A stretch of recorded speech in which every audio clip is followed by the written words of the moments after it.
Hello students, आज हम पढ़ेंगे कस्टम्स एक्ट 1962। आईसीएआई ने जो रिवाइज्ड सिलेबस आपको दिया है उसके हिसाब से ये नया चैप्टर एक इंट्रोड्यूस हुआ है। बहुत सिंपल छोटा सा चैप्टर है। इसको देखते हुए मुझे लगता है कि इसमें से 4 to 5 मार्क्स का ही सिर्फ जो है वो कवरेज होना चाहिए। सीएसटी में फिर भी काफ़ी कंसेप्ट हैं पढ़ने के। एक्साइज तो खैर काफ़ी वास्ट है जो सिलेबस में दिया गया है।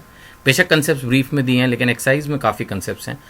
एज कम्पेयर्ड अगर मैं देखता हूं तो कस्टम में काफ़ी कम एरिया है जो पढ़ने वाला है। जो एरियाज दिए भी हैं वो बहुत ही एलिमेंट्री लेवल पे जो है वो टच की हैं। खैर, तो आज हम अपनी कस्टम की पहली क्लास ले रहे हैं और इसमें मैं स्टार्ट कर रहा हूं विद इंपोर्ट प्रोसीजर। मैं आपको ब्रीफ में इंपोर्ट प्रोसीजर बिना स्लाइड्स के गो थ्रू पहले ही बता देता हूं और उसके बाद फिर स्लाइड बाई स्लाइड भी आपको बता दूंगा। देखिए, सबसे पहले तो इंपोर्ट प्रोसीजर में होगा क्या कि गुड्स आपके, सपोज हम वेसल का ही कॉमन एग्जांपल लेके चलते हैं फिलहाल। वैसे आने को वो एयरक्राफ्ट से भी आ सकते हैं, रेल से भी आ सकते हैं, किसी व्हीकल से भी आ सकते हैं। बट से for example the most common source of import is like this is vessel. तो सपोज जो वेसल है, एक तो सबसे पहला रूल ये होता है कि that it will come at the proper port, customs port पे आएगी।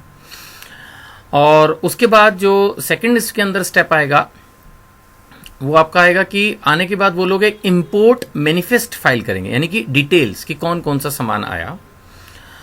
उसके बाद उनको यहां पे एक एंट्री इनवर्ड्स मिलेगी, एक तरह से परमिशन की आइए गुड्स अनलोड कर दीजिए। फिर उसके बाद वो गुड्स को अनलोड कर देंगे। अनलोडिंग के बाद गुड्स रहेंगे कस्टोडियन की कस्टडी में। उसके बाद आप उसको या तो क्लियर करा लेंगे होम कंजम्पशन के लिए या वेयर हाउस में डाल देंगे, फिर बाद में वेयर हाउस से क्लियर कराएंगे। फिर फाइनली आप एक जो है वो बिल ऑफ एंट्री के साथ आपका सेल्फ असेसमेंट हो जाएगा ड्यूटी का, जो आपको 2 दिन के अंदर पे करनी होगी। तो इन ब्रीफ अगर मैं देखूं तो this is our import procedure.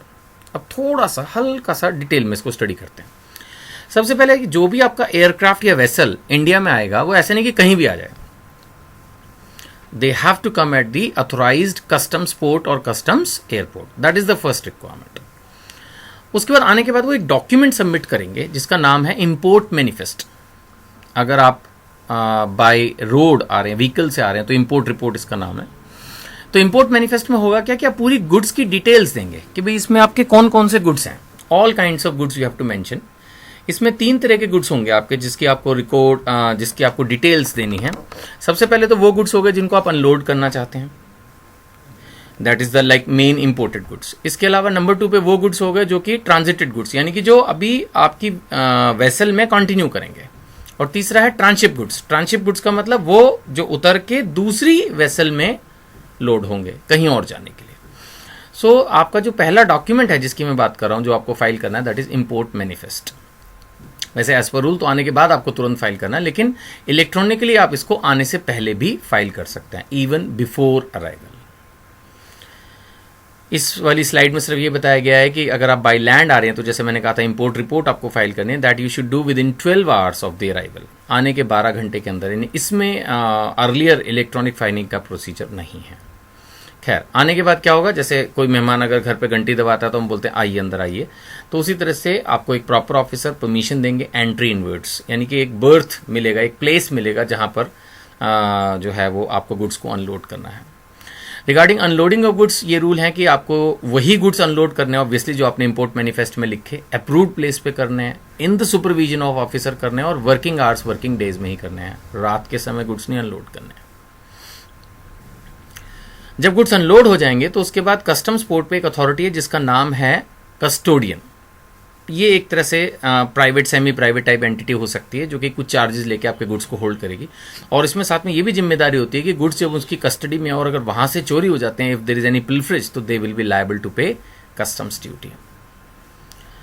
खैर, उसके बाद मेन जो डॉक्यूमेंट आता है इंपोर्ट में, that is the most important one. अभी हम देखेंगे कि bill of entry, that is the main document. इसी बिल ऑफ एंट्री के बेसिस पर एक्सचेंज रेट फाइनल होगा।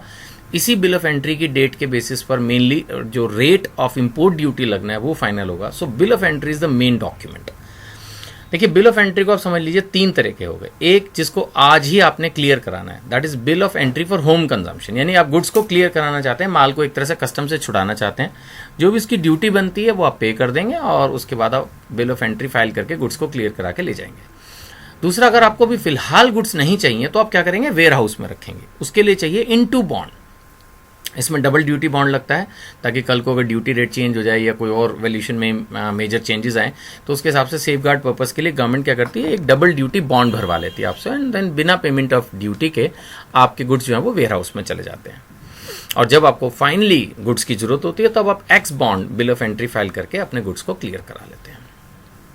खैर, बिल ऑफ एंट्री भी आजकल जैसे कंप्यूटर का जमाना है तो 1 महीना एडवांस में आप कर सकते हैं, up to 30 days before the date of arrival of the vessel it can be filed, ताकि फॉर्मेलिटीज जो हैं वो पहले से ही पूरी होनी शुरू हो जाए।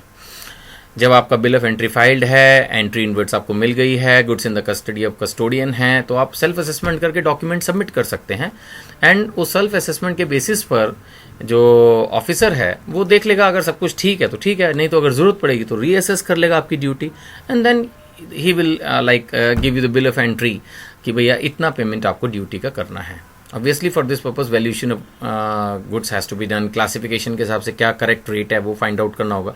बट नेचुरली जैसा कि रोज का ही काम होता है मोस्टली इंपोर्टर्स का, तो वो गलती तो करेंगे नहीं, so they will also try to give it like correct value and the correct rate. तो उसके हिसाब से जो ड्यूटी बनती है वो कैलकुलेट करके दे दी जाएगी, and that you have to pay ना। रूल कहते हैं कि जिस दिन आपको ये डॉक्यूमेंट मिल जाएगा bill of entry that this much you have to pay, आपको अगले 2 दिनों के अंदर, अगर छुट्टी है तो बात अलग है, एक्सक्लूडिंग हॉलीडेज, 2 दिन के अंदर आपको पे करना है, नहीं तो 15% पर एनम का इंटरेस्ट लग जाएगा आपको। चलिए, इसके बाद हम आगे बढ़ेंगे। इसके बाद है क्लियरेंस ऑफ गुड्स। नेचुरली जब आपने ड्यूटी दे ही दी है तो आप गुड्स को क्लियर करा देंगे। वैसे भी रूल है कि गुड्स को आपको 30 days के अंदर क्लियर करना होगा, चाहिए तो क्लियर कराओ, नहीं तो वेयर हाउस में डालो, वट एवर, कस्टोडियन के पास मैक्सिमम 30 days। इसके आगे ट्रांजिट ऑफ गुड्स, ये मैं आपको बता चुका हूं। ट्रांजिट ऑफ गुड्स का मतलब है, ध्यान से समझिएगा, कि जो माल शिप में है वो शिप में ही रहेगा। मैं एक बार फिर से एक्सप्लेन कर रहा हूं ट्रांजिट एंड ट्रांसशिपमेंट को। जो माल शिप में है शिप में ही आगे चला जाएगा, तो ऑब्वियसली फिर ड्यूटी लगेगी नहीं, दैट इज कॉल्ड ट्रांजिटेड गुड्स। जैसे ट्रेन है, ट्रेन अगर किसी भी मिडिल स्टेशन पे पहुंचती है तो सारे लोग थोड़ी उतर जाते हैं, कुछ लोग उसी में बैठ के आगे चले जाते हैं, that is called transit goods. और ट्रांसशिपमेंट क्या है कि जैसे मान लेते हैं ट्रेन से उतर के हम उसी स्टेशन से अब दूसरी ट्रेन पकड़ लेंगे, तो इसी तरह से माल जो है वो इंडियन पोर्ट पे उतरता है, एंड मे बी दूसरे इंडियन पोर्ट या आउटसाइड इंडिया पोर्ट पे जाने के लिए किसी और शिप को एक तरह से वो बोर्ड करेगा, दैट इज कॉल्ड ट्रांसशिपमेंट। इन दोनों ही सिचुएशंस में ड्यूटी जो है वो नहीं लगती है। चलिए, अनलाइक यहाँ पे क्लियर किया जा रहा है, unlike transit under transhipment goods are transferred from one conveyance to other. ये मैंने आपको पहले बताया, ट्रांजिट का मतलब उसी कन्वेंस में आगे चले जाते हैं, ट्रांसशिपमेंट का मतलब दूसरा शिप वो चेंज करते हैं गुड्स। चलिए, अब कुछ डेफिनेशंस ले लेते हैं जो इसमें कनेक्टेड हैं। कन्वेंस में कोई खास बात नहीं है, सिर्फ इतना है कि कन्वेंस में वेसल भी आता है, एयरक्राफ्ट भी आता है, व्हीकल भी आता है, मतलब तीनों कंबाइंड टर्म्स आती हैं। और जो टर्म व्हीकल है इसके अंदर रेलवे भी आता है और ऑर्डिनरी व्हीकल भी आता है, दोनों चीजें आती हैं, ठीक है। व्हीकल जो वर्ड है इसके अंदर रेलवे व्हीकल भी आती है, उसके लिए अलग से टर्म नहीं है। कस्टम स्टेशन तो आपको पता ही है, it includes port, airport and land custom station, तीनों चीजें कंबाइंडली जो है collectively known as custom station. चलिए, हम इंपोर्ट के बारे में पढ़ चुके हैं, अब हम एक्सपोर्ट प्रोसीजर की बात करें। जैसा हमने इंपोर्ट में पढ़ा, ऑलमोस्ट उसका उल्टा एक्सपोर्ट। इसमें हम पहले जिस डॉक्यूमेंट को फाइल करते हैं उसका नाम है शिपिंग बिल, लैंड के केस में बिल ऑफ एक्सपोर्ट। तो हम इसमें क्या करेंगे, एक शिपिंग बिल फाइल करेंगे जिसमें हम ये क्लियर करेंगे कि भाई ये गुड्स सब जो है हम एक्सपोर्ट करना चाहते हैं। अगर उस पर कोई एक्सपोर्ट ड्यूटी बनती है तो वो असेस करके हम उसको पे कर देंगे। अगर सब कुछ ठीक है तो मेन चीज ये ध्यान रखिएगा, फिर ऑफिसर जो है आपको एक्सपोर्ट परमिट करता है। एक्चुअली अभी आगे जाके बताने वाला हूं कि जिस दिन ये ऑफिसर आपको परमिशन देता है एक्सपोर्ट की, उस दिन का जो रेट ऑफ ड्यूटी है, अगर एक्सपोर्ट पे, वैसे तो अव्वल तो एक्सपोर्ट पे एक्सपोर्ट ड्यूटी लगती नहीं, फिर भी अगर लगनी हो तो ये उस दिन के हिसाब से लगती है। That is like the system, that is the procedure. चलिए, नेक्स्ट है कि अगर आपने एक्सपोर्ट ड्यूटी पे कर दी है तो ऑफिसर आपको लेट एक्सपोर्ट ऑर्डर इशू कर देगा। उसके बाद जैसे वहां पर था एंट्री इनवर्ड्स, ऐसे इसमें आप एक डॉक्यूमेंट फाइल करेंगे एंट्री आउटवर्ड्स। एक तरह से ये परमिशन आपको जो है वो दी जा रही है कि now you can go outside, means the goods can go, you are not going, actually the goods are going. एक तरह से आपको परमिशन मिल जाएगी कि now you can export the goods. So this is like entry outwards, this is the second process. और ये भी मैं हाथ के हाथ क्लियर कर दूं कि एंट्री आउटवर्ड्स जो कंसेप्ट है, actually this is very much similar to the officer जो है वो आपको परमिशन दे रहा है कि आप जो है बाहर चले जाएं। So officer permitting export and entry outwards more और लेस सिमिलर है। सो वेसल्स के केस में एक तरह से ये दोनों डॉक्यूमेंट चाहिए, लेकिन एयरक्राफ्ट और लैंड के केस में एंट्री ऑन वर्ड्स की फॉर्मेलिटी नहीं है। ठीक है, ये चीज़ ध्यान रखनी है। खैर, फिर जब जिस कन्वेंस में गुड्स को बाहर जाना है उसमें लोडिंग होगी, लेकिन लोडिंग से पहले जरूरी है कि approved shipping bill and entry outwards दोनों चीज़ें जो हैं वो मास्टर ऑफ द शिप को मिल चुकी हों। ये मैंने पहले ही आपको क्लियर किया कि entry outward is a requirement only in case of ships. Import में इंपोर्ट मैनिफेस्ट था जिसमें सारी डिटेल थी, कौन कौन से गुड्स आप अनलोड कर रहे हो, कौन से ट्रांसिट, कौन से ट्रांसशिपमेंट। यहाँ ट्रांजिट ट्रांसशिपमेंट का तो कोई चक्कर है नहीं, सिंपल आप तो अपना माल एक्सपोर्ट कर रहे हो। तो एक तरह से export manifest will contain information कि आप कौन से गुड्स को एक्सपोर्ट कर रहे हो। तो वो सारी इन्फॉर्मेशन जो है वो एक तरह से जो person in charge of the conveyance है वो दे देगा कि भाई हमारी जो शिप है उसमें पहले से क्या क्या सामान था, उसकी इन्फॉर्मेशन तो उसके पास ऑलरेडी होगी, और साथ में अब उसने कौन कौन सा जो पर्टिकुलर गुड्स हैं वो इस पर्टिकुलर पोर्ट पर लोड किए हैं, वो सारा इन्फॉर्मेशन वो एक इम्पोर्ट मैनिफेस्ट में दे देगा। और लास्ट में उसको एक रिटर्न ऑर्डर मिल जाएगा and then he can leave. So that is the export procedure. अगर मैं एक्सपोर्ट प्रोसीजर को एक बार फिर से रिपीट करूं, सबसे पहले आप शिपिंग बिल फाइल करते हैं। अगर उसके हिसाब से कोई एक्सपोर्ट ड्यूटी बनती है तो सेल्फ असेस करके वो ड्यूटी पे करते हैं। अगर सब कुछ ठीक लग रहा है, कोई प्रॉब्लम नहीं लग रही, तो एक जो प्रॉपर ऑफिसर है, ऑफिसर ऑफ कस्टम्स, वो आपको अथोराइज कर देता है। वेसल्स के केस में एंट्री आउटवर्ड एक एडिशनल रिक्वायरमेंट आ जाती है। Person in charge of the conveyance जो है वो लोडिंग ऑफ गुड्स स्टार्ट करता है जब उसको approved shipping bill and entry outwards वगैरह मिल जाते हैं। लास्ट में वो एक्सपोर्ट मैनिफेस्ट फाइल कर देता है कि भाई ये गुड्स मेरे पास है, एंड रिटर्न ऑर्डर लेने के बाद ही कैन लीव। चलिए अब हम अपना बेसिक डिस्कशन स्टार्ट करें। Custom duty. कस्टम ड्यूटी जो है वो सेंट्रल गवर्नमेंट चार्ज करती है all over India. It extends to even Jammu and Kashmir. And इसका जो भी पैसा आता है इंपोर्ट ड्यूटी का, मेनली एक्सपोर्ट ड्यूटी तो मोरलेस जैसे मैंने कहा एग्जेम्प्टी है, तो जितना भी पैसा कस्टम ड्यूटी का आता है वो सारा government of India, central government जो है वो एंजॉय करती है। चलिए next will take about valuation of imported and export goods. जहाँ तक वैल्यूएशन का सवाल है तो इसके लिए हमारे पास तीन तरह की ड्यूटीज हैं जो वैल्यू पर लगती है मेनली। एक तो स्पेसिफिक ड्यूटी हो गई। स्पेसिफिक ड्यूटी हो गई जैसे पर पीस, मैंने एग्जांपल दिया जैसे 5 रुपये पर मीटर या 500 रुपये पर television set. This is called specific duty. इसमें वैल्यू से कोई कंसर्न नहीं है ना। और अगर मैं बात करूं कि एड वैलोरम ड्यूटी, जैसा कि एक्साइज में भी हम पढ़ेंगे, मेनली जो ड्यूटी लगती है वो एड वैलोरम होती है based on value. But sometime compound custom duty भी लगती है, यानी कि स्पेसिफिक भी लगेगी और वैल्यू बेस्ड भी लगेगी। जैसे कि एग्जांपल दिया गया है किसी चीज़ पे, मान लेते हैं एफओबी वैल्यू होता है फ्री ऑन बोर्ड, यानी कि जो एक्सपोर्ट प्राइस है उसका 5% भी लग रहा है और 50 पैसा पर मीटर ऑफ क्लॉथ भी लग रहा है। ये एग्जाम्पल है, कोई स्पेसिफिक रेट नहीं मैंने आपको कोट किया हुआ। तो कहने का मतलब है इंपोर्ट ड्यूटी लेने के तीन तरीके हो गए गवर्नमेंट के पास। एक तो ये हो गया कि वो आपसे स्पेसिफिक ले ले, पर पीस, पर मीटर, पर लीटर, पर केजी, समथिंग लाइक दिस। एक हो गया कि वैल्यू के बेसिस पे, जैसे कि कॉमनली होता है 5-10-15% ऑफ वैल्यू। वैसे मोस्टली जो इंपोर्ट ड्यूटी है उसका बेसिक रेट है 10%। मोस्ट ऑफ द आइटम्स पे जो इंपोर्ट ड्यूटी है वो है 10%। ठीक है, that is called basic custom duty, BCD। तो वो तो लगेगी 10%, लेकिन कभी कभी ये दोनों भी लग सकती है, मीन्स समथिंग पर पीस या per meter plus some percentage of value. So that is called compound custom duty. चलिए अब हम बात करेंगे वैल्यूएशन की। तो सेक्शन 14 में valuation of import and export goods के बारे में दिया गया है। सबसे पहले मैं बता दूं कि वैल्यूएशन के लिए हमारे पास दो सिस्टम है। मेन है ट्रांजैक्शन वैल्यू सेक्शन 14 सबसेक्शन 1 में, और अभी आगे आके हम डिस्कस करेंगे कि इसके अंदर एक टैरिफ वैल्यू का भी सिस्टम होता है, दैट इज सेक्शन 14 सबसेक्शन 2। ठीक है, सो मोस्टली इंपोर्टेड गुड्स जो है वो ट्रांजैक्शन वैल्यू के हिसाब से चलेंगे। ट्रांजैक्शन वैल्यू की एक थियोरेटिकल डेफिनेशन दे रहा हूँ, प्रैक्टिकल क्वेश्चन सॉल्व करने के लिए अभी आगे रूल्स के हिसाब से वैल्यूएशन आएगा। फिलहाल थियोरेटिकल ट्रांजैक्शन वैल्यू की डेफिनेशन है द प्राइस पेड और payable for the goods when sold for export to India for delivery at the time and place of importation. ये वर्ड थोड़ा समझने की है। देखिए वहां से जब माल एक्सपोर्ट होगा तो ऑब्वियसली एक्सपोर्ट प्राइस होगा, उसको बोलते हैं FOB value, free on board. वहां का एक्सपोर्ट प्राइस हमारे यहाँ का इंपोर्ट प्राइस कब बनेगा, जब उसमें रास्ते का ट्रांसपोर्ट एंड इंश्योरेंस भी जुड़ जाए। ध्यान दीजिएगा वर्ड्स दिए जा रहे हैं, for delivery at the time and place of importance.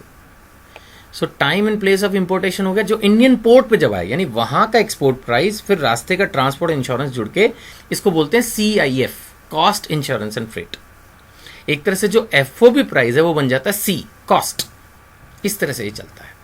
Where the buyer and seller are not related, naturally अगर दोनों इंटर रिलेटेड हैं, आपस में रिश्तेदार हैं, इंटर कनेक्टेड अंडरटेकिंग से कुछ हो रहा है, तो फिर तो प्राइस कम ज़्यादा शो कर सकते हैं।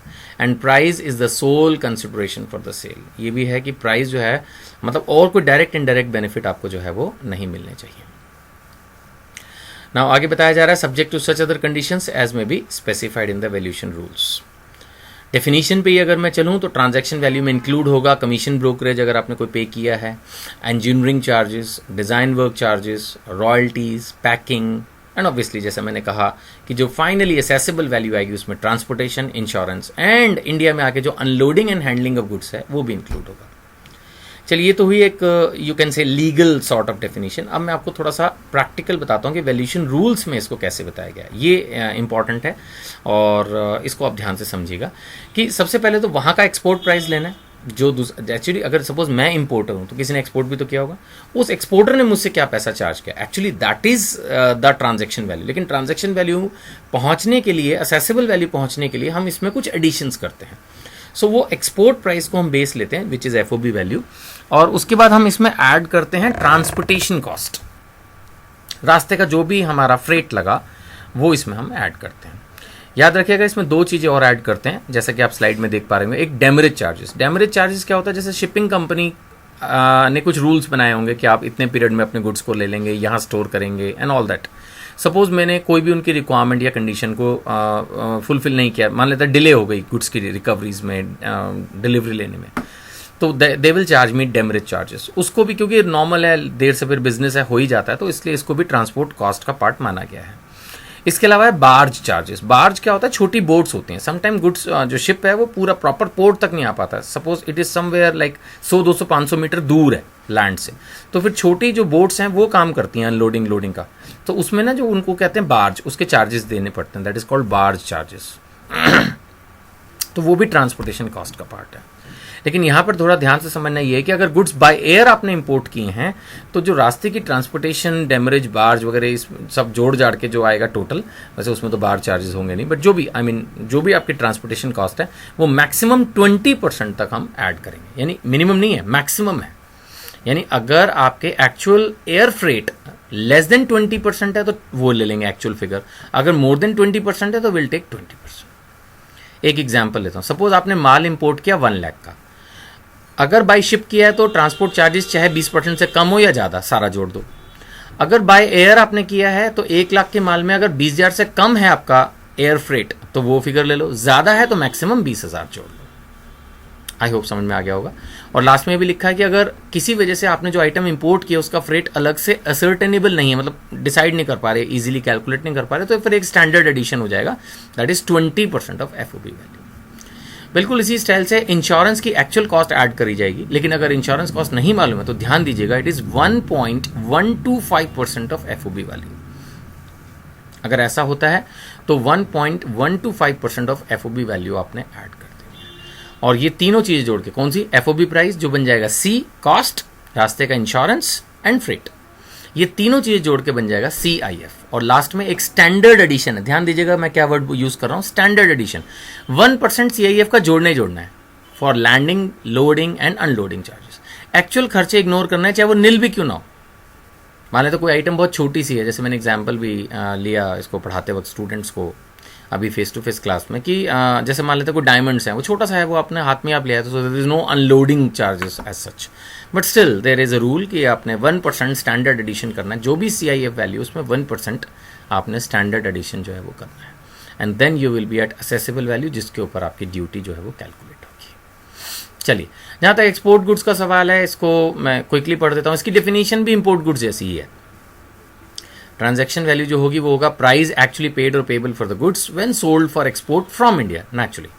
और इसमें जो हमें लेनी है वो एफओबी वैल्यू लेनी है, यानी delivery at the time and place of exportation. यानी ध्यान देने वाली बात यह है कि जब हम इंपोर्ट करते हैं तो उसके वैल्यूएशन में रास्ते का ट्रांसपोर्ट इंश्योरेंस जोड़ते हैं, लेकिन जब हम एक्सपोर्ट करते हैं तो सिर्फ एफओबी वैल्यू लेते हैं, फ्री ऑन बोर्ड। यानी हमारे यहाँ जो शिप एक्सपोर्टेड गुड्स को बाहर लेके जाएगा, बस उसमें लोडिंग तक का आप खर्चा उसमें जोड़ेंगे, रास्ते का जो उसका इंश्योरेंस एंड फ्रेट है वो नहीं जोड़ेंगे। ये एक इंटरनेशनल प्रैक्टिस है कि एक्सपोर्ट गुड्स को एफओबी वैल्यू पे वैल्यू किया जाता है और इंपोर्ट गुड्स को CIF वैल्यू पे, यानी कि उसमें रास्ते का इंश्योरेंस फ्रेट जो है वो जोड़ा जाता है। बाकी दो बातें यहाँ पर रूटीन जोड़ दी गई हैं एज यूजुअल, जैसे बायर एंड सेलर रिलेटेड नहीं होने चाहिए, प्राइस जो है वो सोल कंसिडरेशन होना चाहिए। हाँ, अभी जो मैंने आपको पढ़ाया ये था valuation of import export goods as per transaction value. But कुछ आइटम्स में अगर गवर्नमेंट को ऐसा लगे कि हाँ it is required for whatever reasons, if it is satisfied that it is necessary to do so, तो वो टैरिफ वैल्यूज भी फिक्स कर सकता है। टैरिफ वैल्यू क्या होगा, आप जैसे मान के चलो पेट्रोल है, अब जैसे पेट्रोल की कीमत जो है गवर्नमेंट फिक्स करती है, मिल्क है, मिल्क की पेमेंट जो है वो गवर्नमेंट फिक्स करती है, समटाइम कुछ एसेंशियल कमोडिटीज़ की पेमेंट भी जो है वो गवर्नमेंट फिक्स करती है। तो आप इसको समझ सकते हैं ये उस टाइप की चीज़ है, यानी गवर्नमेंट ने एक टैरिफ वैल्यू फिक्स कर दी, अब आपको वही लेके चलना। ट्रांजैक्शन वैल्यू अगर एक्चुअल अवेलेबल भी है तो भी इग्नोर करना है, और जो भी आपको ड्यूटी पे करनी है वो उस टैरिफ वैल्यू पे देंगे। मैं फिर बोल रहा हूँ, tariff value means the value fix by the government.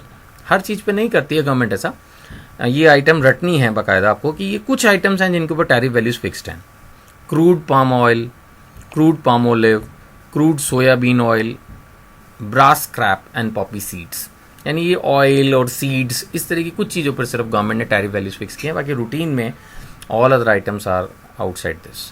खैर एनीवे, लेकिन अगर टैरिफ वैल्यू फिक्स की है तो फिर ट्रांजैक्शन वैल्यू नहीं होगी। मतलब अगर दोनों क्वेश्चन में गिवन है, टैरिफ वैल्यू भी गिवन है, ट्रांजैक्शन वैल्यू भी गिवन है, तो tariff value will override the transaction value, means it will have preference.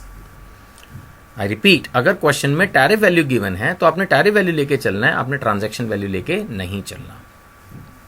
चलिए आगे बढ़ेंगे। अब हम ले रहे हैं कि जो रेट ऑफ एक्सचेंज है, foreign exchange, naturally import export में फॉरेन एक्सचेंज का बड़ा चक्कर होता है। एक सिंपल सी बात समझ सकते हैं डॉलर्स को लेके, सपोज डॉलर्स के रेट आपको पता है रोज ऊपर नीचे होते हैं, तो अब हम कौन सी डेट का डॉलर का रेट लेके चलेंगे, तो ध्यान रखिएगा इसको।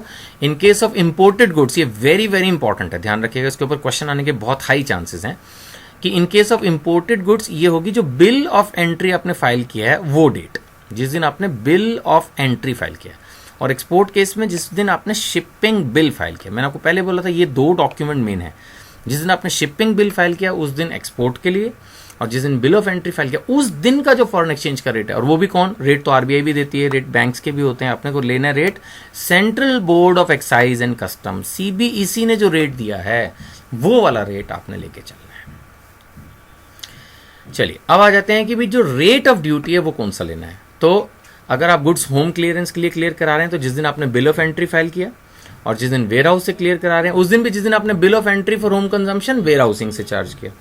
यानी कुल मिला के रेट ऑफ ड्यूटी भी मेनली डिपेंड कर रहा है आपकी बिल ऑफ एंट्री पर। जिस दिन आप बिल ऑफ एंट्री फाइल करेंगे उस पर आपका रेट ऑफ ड्यूटी डिपेंड करता है। अगर आप वेयर हाउस से क्लियर कराएंगे तो जो बाद में आप बिल ऑफ एंट्री फाइल करेंगे, अगर शुरू में ही आप होम क्लियरेंस करा रहे हैं तो उस दिन जो आपने बिल ऑफ एंट्री फाइल की, यानी जिस दिन आप बिल ऑफ एंट्री फाइल कर रहे हैं उस दिन जो रेट ऑफ ड्यूटी है उसको अपने को लेके चलना है। ठीक है, लेकिन मैंने आपको अभी थोड़ी देर पहले पढ़ाया था इंपोर्ट प्रोसीजर में कि बिल ऑफ एंट्री कई बार आप 1 महीना पहले फाइल कर देते हैं, मतलब you can file it up to 1 month before, 30 days before the arrival of the vehicle.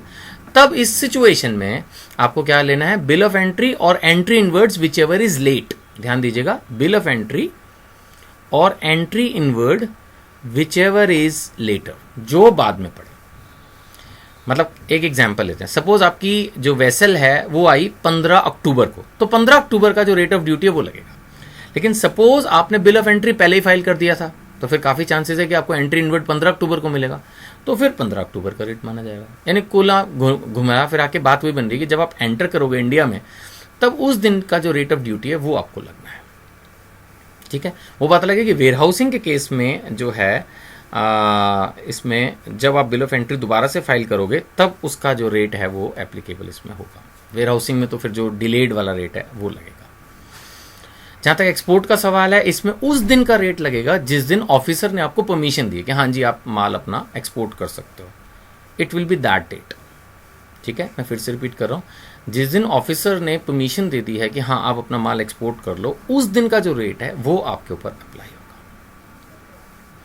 चलिए अब हम एक और इंपॉर्टेंट डिस्कशन पे जा रहे हैं, वो है कि हमारे पास ड्यूटीज कौन कौन सी लगती हैं। ज़्यादा नहीं है, 3 तरह की ड्यूटी लगती है। एक तो बेसिक कस्टम ड्यूटी, जैसे मैंने बताया 10% ऑफ असेसेबल वैल्यू लगती है। दूसरा एक्साइज ड्यूटी नहीं लग पाई नेचुरली, अगर माल आपने इंपोर्ट किया तो उसको कवर करने के लिए एक और ड्यूटी लगती है जिसको बोलते हैं एडिशनल ड्यूटी ऑफ कस्टम्स, या बोलते हैं सीवीडी काउंटर वेलिंग ड्यूटी। और तीसरा जो सेल्स टैक्स को कवर करने के लिए ड्यूटी लगती है उसको भी बोलते हैं additional duty of custom. Section अलग अलग हैं।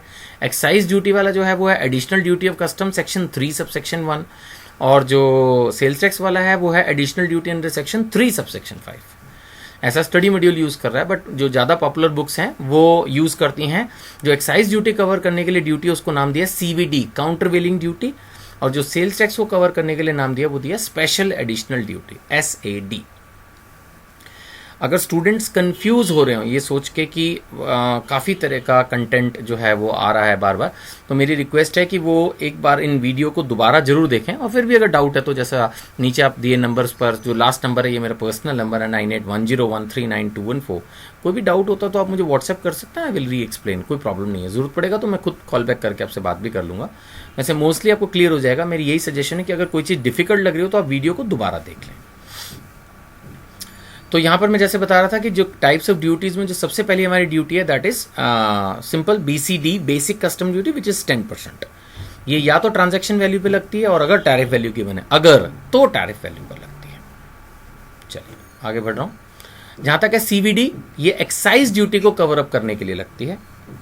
एक्साइज ड्यूटी का रेट आपको पता ही है, जैसे मेनली जो एक्साइज ड्यूटी का रेट है दैट इज 12%। तो आमतौर पर अगर क्वेश्चन में कोई और रेट नहीं दिया तो by default CVD countervailing duty का जो रेट है वो है 12%।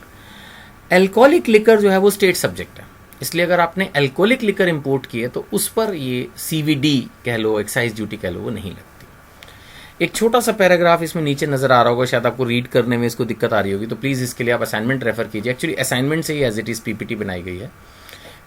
इसमें सिर्फ ये लिखा है कि सपोज आपने कोई ऐसी आइटम इंडिया में इंपोर्ट की, सपोज आपने इंडिया में कोई ऐसी आइटम इंपोर्ट की जो इंडिया में एज इट इज मैन्युफैक्चर नहीं होती, तो फिर क्या करना है, उसी टाइप की जो दूसरी गुड्स हैं उसका रेट ले लेंगे। सपोज वो भी नहीं है तो क्लास ऑफ गुड्स, जैसे मान लेते हैं आपने कोई कार इंपोर्ट की, बट टिपिकल कार है, उस तरह की कार इंडिया में बनती ही नहीं, तो कार्स तो बनती है ना, तो जो कार का एक्साइज ड्यूटी रेट है वो लग जाएगा। और अगर कार पे अलग अलग रेट्स ऑफ ड्यूटी गिवन है, मान लेते हैं टैरिफ में, एक एग्जाम्पल ले रहा हूँ, तो हाईएस्ट जो रेट है वो अप्लाई होगा। यही चीज अभी सेल्स टैक्स पे भी अप्लाई होगी, तब दोबारा से नहीं समझाऊंगा। सपोज आपने कोई चीज मंगवाई इंडिया में, वो चीज इंडिया में है नहीं, तो उस पे या उसकी सिमिलर आइटम पे जो सेल्स टैक्स इंडिया में लगता है वो लगेगा। और अगर एक से ज्यादा रेट ऐसे हैं अवेलेबल तो highest of the sales tax rate will apply. ठीक है, चलिए ये हो गया CVD, ये 12% लग गया। ये एक ड्यूटी ऐसी है जो कि सिर्फ बुक्स में दी हुई है, लास्ट में आप पढ़ेंगे ना तो ये लिखा हुआ है कि at present it is not applicable on any goods. Actually raw material की स्टेज पर जो ड्यूटी लग सकती थी उसको कवर करने के लिए कस्टम्स एक्ट में ये प्रोविजन क्रिएट कर लिया गया है, ड्यूटी लगाई नहीं अभी तक इस पे, तो एज सच आप इसको इग्नोर कर सकते हैं। चलिए, सो जहां तक सवाल है असेसेबल वैल्यू की, किस वैल्यू पर वो एक्साइज ड्यूटी लगेगी, जिसका नाम बेसिकली है काउंटर वेलिंग ड्यूटी। ठीक है, सो इसमें यह है कि आपकी जो ड्यूटी लगेगी, अगर जैसे एक्साइज जब आप पढ़ेंगे तो देखेंगे कि उसमें अपनी टैरिफ वैल्यूज होती हैं। सो अगर किसी आइटम पर एक्साइज एक्ट में टैरिफ वैल्यू लगी हुई है तो उसकी उस टैरिफ वैल्यू पर एक्साइज ड्यूटी निकलेगी। और कुछ आइटम्स ऐसी होती है वहां पर जिसपे MRP यानी कि रिटेल सेल प्राइस पर ड्यूटी लगती है, लेकिन उसमें फिर कुछ परसेंटेज ऑफ अबेटमेंट अलाउ होती है। एक्चुअली ये कंसेप्ट जो है ना, आप थोड़ा सा एक्साइज जब पढ़ेंगे तब बहुत इजी लगेगा, यानी एक्साइज पढ़ने के बाद अगर कस्टम में इस चीज को रिवाइज करेंगे तब ये बहुत ही आपको इजी लगेगा। एक्साइज ड्यूटी कैलकुलेट करने के लिए मैं फिर से रिपीट करता हूं कि वहां पर भी 3 सिस्टम्स हैं, या तो लग जाएगी टैरिफ वैल्यू पर, या लग जाएगी MRP माइनस अबेटमेंट। जैसे माना कोई चीज 100 रुपए की है, गवर्नमेंट ने का अबेटमेंट 40% है तो 60 रुपए के ऊपर ड्यूटी लग जाएगी, और या फिर वहां पर भी ट्रांजैक्शन वैल्यू लगती है। ऐसे ही जब कस्टम यानी किसी चीज को जब इंपोर्ट किया जाता है तब उस पर भी हम ड्यूटी लगाते हैं। ड्यूटी लगाने का सिस्टम क्या है कि भाई हम या तो लगाएंगे टैरिफ वैल्यू पर, या अगर MRP बेस्ड है तो MRP माइनस अबेटमेंट पर लगाएंगे। ठीक है, उसमें भी अगर एक से ज्यादा MRPs हैं तो हाईएस्ट पे लगाएंगे, और अगर नहीं है तो फिर हम अपनी ट्रांजैक्शन वैल्यू पे लगाएंगे। यहां पर थोड़ा सा ध्यान देने लायक बात यह है कि जो ट्रांजैक्शन वैल्यू है, इस ट्रांजैक्शन वैल्यू के ऊपर हम BCD ऐड करेंगे और फिर काउंटर वेलिंग ड्यूटी कैलकुलेट करेंगे। एग्जाम्पल, जैसे सपोज हमने कोई चीज इंपोर्ट की जिसकी ट्रांजैक्शन वैल्यू, असेसेबल वैल्यू सब कुछ जोड़ जाड़ के वो 20%, 1.125%, 1% सब कर करा के आ रहा है 1 लाख, और उस पर 10% बेसिक कस्टम ड्यूटी लग रही है, तो टोटल कितना हो गया 1,10,000। तो वो जो 12% की CVD लगनी है, वो जो 12% की एक्साइज ड्यूटी लगनी है, वो कैलकुलेट होगी 1,10,000 पे। बट ध्यान दीजिएगा, ये BCD यानी बेसिक कस्टम ड्यूटी तभी ऐड होगी जब आप ट्रांजैक्शन वैल्यू लेके चल रहे हैं। अगर आप टैरिफ वैल्यूज ऑफ एक्साइज लेके चल रहे हैं या उनकी MRP बेस्ड वैल्यूएशन लेके चल रहे हैं, तब ये BCD ऐड नहीं होती। ठीक है, यही चीज़ यहाँ पर समझाई गई है। नेक्स्ट, मोर पॉइंट्स ये सिंपल से हैं, इनको आप पढ़ लीजिएगा, इसमें मैं एक्सप्लेन नहीं कर रहा हूँ, इसको मैं स्किप कर रहा हूँ। ये सिंपल हैं कि जो चीज़ आइटम एग्जाम्प्ट है और इसको इंडियन मैन्युफैक्चरर्स की सेफ्टी के लिए जो है वो क्रिएट किया गया है, और सैंडवेट क्रेडिट वगैरह अवेलेबल है। चलिए नेक्स्ट, अब ये पढ़ाता हूँ आपको मैं। This is the special CVD under section 3 subsection 5।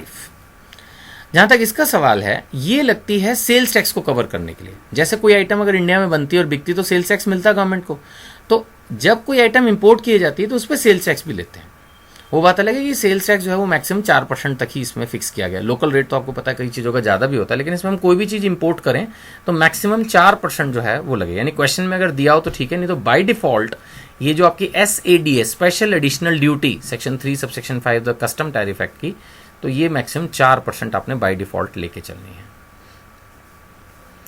आ रही बात सुन में। और इसमें भी वही चीज़ है कि अगर उस आइटम का रेट आपको क्लियर नहीं है, तो मतलब उस तरह की आइटम अगर नहीं बन रही, तो उस different similar type of goods या क्लास ऑफ गुड्स ले लेंगे, और उसमें भी अगर अलग अलग रेट्स हैं तो हाईएस्ट रेट लेके आप सॉल्व करेंगे क्वेश्चन को। ठीक है, हाँ। अब सवाल ये उठता है कि जो सेल्स टैक्स लगाना है ये किस वैल्यू पे लगाना है। मैं आपको समझाता हूँ, ध्यान से सुनिएगा।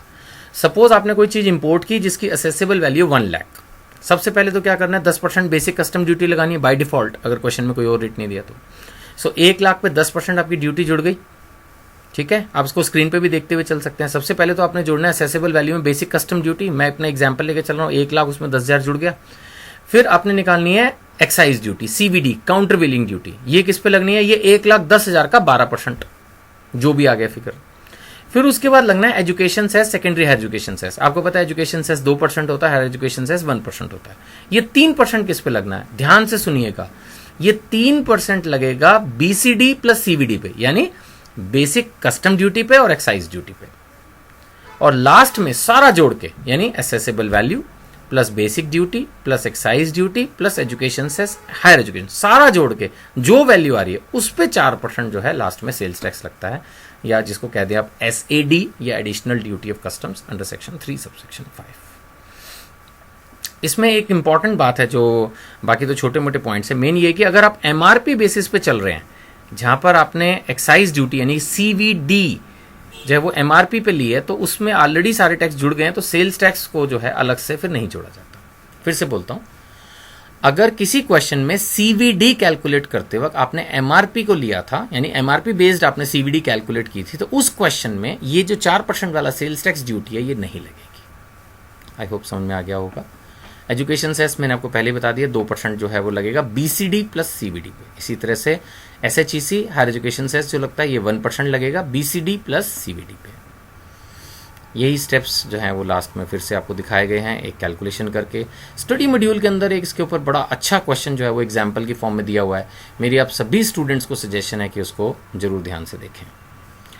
जितना मैंने आज फर्स्ट क्लास में कराया, मेरे ख्याल से इसके बेसिस पर आप स्टडी मॉड्यूल के सभी प्रैक्टिकल क्वेश्चंस कॉन्फिडेंटली कर पाएंगे। Most of the questions practice manual के भी हो जाएंगे। सिर्फ 1-2 जो थ्योरी बेस्ड क्वेश्चंस हैं वो अगली 1-2 क्लासेस में आएंगे। जैसे मैंने आपको पहले बताया था, ये बड़ा छोटा सा चैप्टर है, कोई खास मुश्किल नहीं है। मेन जो पॉइंट्स आपको समझने हैं वो है, एक तो इंपोर्ट एक्सपोर्ट प्रोसीजर, एक एक्सचेंज रेट जो है वो CBEC का लेना है, जिस दिन इंपोर्ट के केस में आपने बिल ऑफ एंट्री फाइल किया, एक्सपोर्ट के केस में जिस दिन शिपिंग बिल फाइल किया। और रेट ऑफ ड्यूटी जो आपने लेना है वो बिल ऑफ एंट्री और entry inward whichever is later, export के केस में जिस दिन परमिशन मिली। BCD जो है वो आपको असेसेबल वैल्यू पे निकालना है। CVD आपको बेसिक प्लस BCD पे निकालना है। और सेल्स टैक्स जो है वो आपको सारा जोड़ के निकालना है, यानी assessable value plus basic duty plus excise duty plus education cess. इससे ज़्यादा आज के लेक्चर में इंपॉर्टेंट कुछ भी नहीं था। इसको आपको मैंने रिवाइज भी करा दिया। कोई डाउट हो वीडियो रिवाइज कर लीजिए, फिर भी डाउट हो तो आप मुझे व्हाट्सएप कर सकते हैं। आई होप आपको अच्छे से समझ में आ गया होगा। Thank you.